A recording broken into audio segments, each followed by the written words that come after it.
pendidikan pun dituntut juga untuk 3 hal ini. Kesediaan bahwa sang anak-anak ini masih dalam tahap pendidikan pembinaan, maka perlu kesetiaannya untuk mendampingi mereka.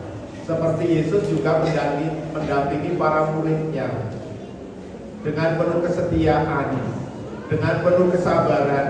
Berulang kali para muridnya itu tidak patuh, tidak taat, tetapi Yesus tetap mendampingi. Yang kedua, keterikatan digambarkan melalui pokok anggur. Keterikatan itu penting. Hubungan relasi antara anak-anak dengan para pengajar itu sangat penting. Bagaikan ranting dengan pokok anggur.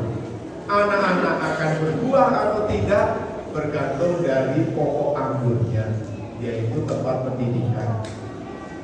Ilmu yang diberikan kalau tidak diikuti dengan penerapan yang baik, maka ilmu itu hanya sekedar pengetahuan. Maka perlulah anak-anak juga diajak bukan hanya pintar dalam ilmu, tetapi juga dalam penerapannya. Lalu yang ketiga, nilai yang paling tinggi yaitu kasih. Di mana Yesus mengatakan, seperti Bapa telah mengasihi aku, demikianlah juga aku telah mengasihi kamu. Tunjukkan bahwa kita mendidik anak-anak itu dalam kasih, bukan dalam kebencian ketika anak itu nakal. Karena setiap orang itu ada kelebihan dan kekurangannya. Dan justru kekurangan-kekurangan mereka itu harus kita dampingi supaya nantinya menjadi semakin berkurang. Sehingga yang hal-hal yang baik itu menjadi semakin bertumbuh. Bukankah ranting-ranting perlu dipotong juga supaya menghasilkan buah lebih banyak? Hal-hal yang buruk itu yang harus kita potong pada diri anak-anak. Sehingga perlulah pendampingan dan asupan gizi pendidikan ilmu yang baik bagi anak-anak kita. Karena seringkali pada zaman ini orang berlomba-lomba hanya memajukan ilmu pengetahuan, tetapi tidak memajukan hati. Dan itu adalah nilai kasih. Orang begitu bangga, sekolah begitu bangga kalau anak-anaknya berprestasi, tetapi hanya 1 orang.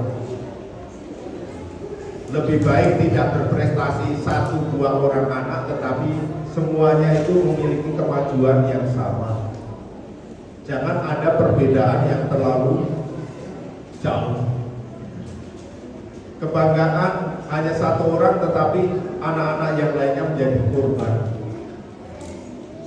Nah, ini yang bukan dikatakan Yesus sebagai nilai kasih.